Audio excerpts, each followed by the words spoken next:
Good evening friends. ಚಳಿಗಾಲ winter season start ಆಯಿತು. ಬಿಸಿ ಬಿಸಿ ತಿಂಡಿ ತಿನಿಸು ಬೇಕಾಗುತ್ತೆ.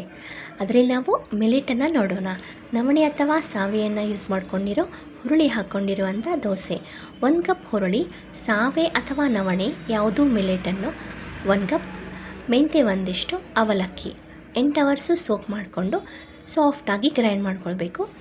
ಅದಕ್ಕೆ ಸ್ವಲ್ಪ ಸಾಲ್ಟ್ ಹಾಕ್ಕೊಂಡು ಡೈರೆಕ್ಟಾಗಿ ದೋಸೆ ಹಾಕ್ಬೋದು, ಇಲ್ಲ 8 ಅವರ್ಸು ಫರ್ಮೆಂಟೇಷನ್ಗೆ ಇಡ್ಬೋದು. ಅದ್ರ ಜೊತೆ ನಾರ್ಮಲಾಗಿ ಸಾಗು ಅಥವಾ ಕೊಬ್ಬರಿ ಚಟ್ನಿಯನ್ನು ಸರ್ವ್ ಮಾಡ್ಬೋದು. ಎಸ್, ನೋಡಿ, ಎಂಜಾಯ್ ಮಾಡಿ.